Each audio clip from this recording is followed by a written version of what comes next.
මේ අපි ඇවිල්ලා ඉන්නේ මේ 4 wheel drive buggy එකක් ගාවට. මේක කම්පිටිෂන් වලට පාවිච්චි කරන ට්‍රක් එකක්. මේකේ බැලුවොත් විශේෂත්වයක් තියෙනවා. මේකේ රියර් ස්ටියරින් තියෙනවා. එතකොට ඉස්සරහින් බැලුවොත් ඉස්සරහා වින්ච් එකක් තියෙනවා. ඊට පස්සේ ඔයිල් ෆිල්ටර්ස් හැම චේන්ජ් කරන්න ලේසි වෙන ඇඩැප්ටර්ස් කරලා තියෙනවා. ඊට පස්සේ අපි බැලුවොත් ඔටෝමැටික් ගියර් බොක්ස් එකක් එන්නේ ඇතුලේ. ඊට පස්සේ දැන් මේකේ කූලින් සිස්ටම් එකේ රේඩියේටර්ස් ඒ ටික හයි කරලා තියෙන පිටිපස්සට වෙන්න. ඊට පස්සේ මෙතන රියර් ඩිෆ් එකේ තියෙනතර රියර් ඩිෆ් එකේ ස්ටියරින් වෙන්නේත් ඉස්සරහා ඩිෆ් එකත් එක්කම එකට ස්ටියරින් වෙනවා.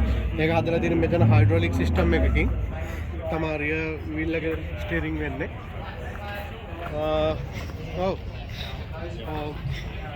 මේක ඉතින් පාරේ පදින්න බෑ. මේක කම්පිටිෂන් සහ ඔෆ් රෝඩ් යූස් ඔන්ලි වාහනයක්.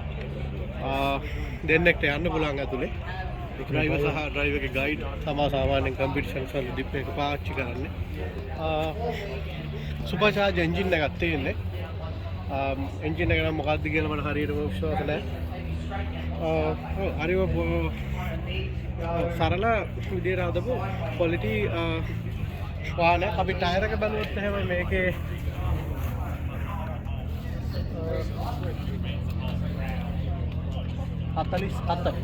47 inch tyre එකක් තියෙන්නේ.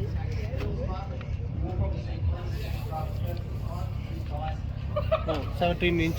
We have a system in place, so if the comms die, he can control me with just one hand. As long as I can see his hand.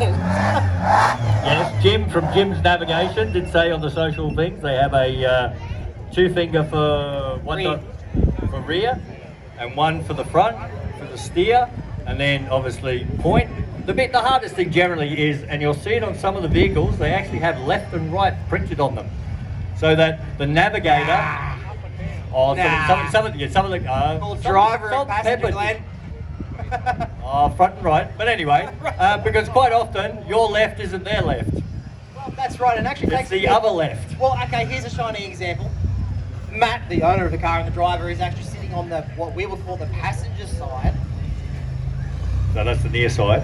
Yeah, so in good old Australia. Maybe we'll have a chat with Matt later, and maybe some of the left-hand drive boys, do they talk in that terminology? The most common one you're going to hear is turn passenger or turn driver. So do they talk about it in the point of view of the driver in that car, or is it the Australian? Well, in all my experience of social driving, we have left, and then we have the other left. It's also called not that left, you idiot. That's not what I said. Bit of loud pedal there, just to from Matt. Oh mate, that had a little bit more left in it. I've heard this car on full song, 6 feet from it, and it is ringing. Charge V6 just screams. So let's take this little hill here into perspective. You can't walk up it without ending up on your butt. So coming down it is going to be quite an experience if you are not used to it. So if Matt actually let go of his hands in his seatbelt, his hands would just swing, his arms would just swing forward at about a 90-degree angle.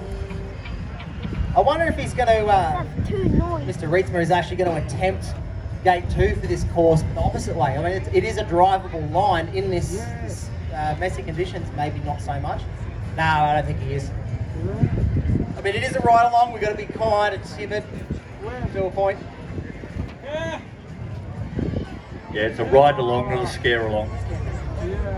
That's maybe one point we should talk about is as Matt's actually driving and competing in this car, normally there's not a passenger seat in it. So for this ride along, they'll quickly run back to the pits, bolted the passenger seat in, and once it's done, they'll pull it back out again. Oh, he's going to go. So he's going to go for the up.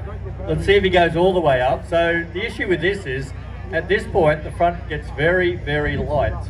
Now, we were talking about ballast before, Glenn, and that is a shining example of kind of why ballast is good. Now, Matt is not going to drive this line. It has actually never been done.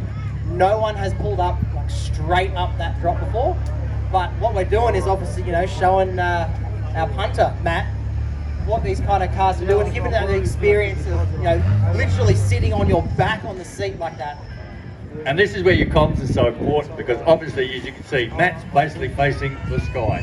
All he can see are clouds. Blue. He's got no idea where he's going. is totally reliant on the navigator telling him what the car's doing, where he's going to a certain degree. Well, in that point there, Glenn, Matt and my navigator, Matt's all around today. My navigator and myself, we have a little code to say all you. So I will say when I can't see anything, I say all you, and he has full control of everything I do. And he says, I've lost my bearings, I can't see anything.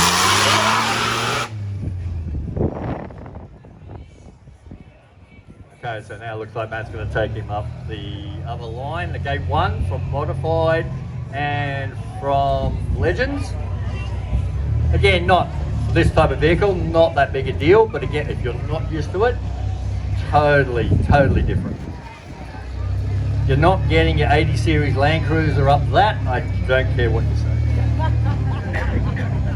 You may get a Nissan GQ up there, I will give you that. No, not a chance enough. Oh. Nissan GQ rivalry is in most clubs and people. Oh, it's a shoe. I thought that was a bit of wire. It's just a shoelace. So one cool thing I've kind of like stumbled onto with some of my customers when they show up and they're talking about builds and setup and stuff like that.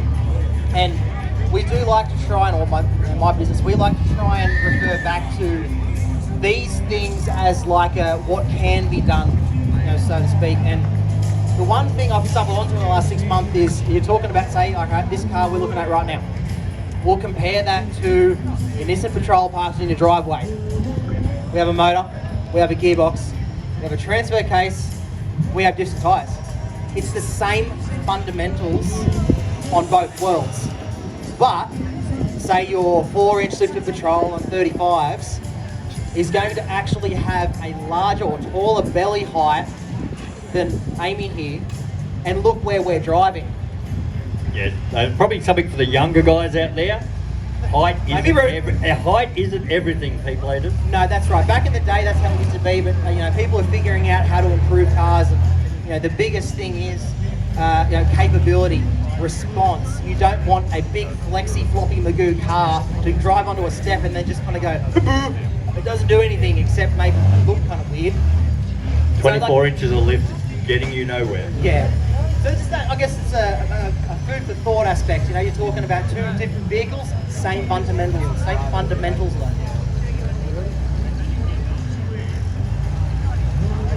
Well, I haven't heard any screams yet, so I'm guessing our punter is still pretty happy.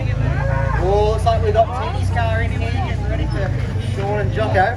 Can we see them yet? They're probably suiting up. I see Jim, our rental spotter.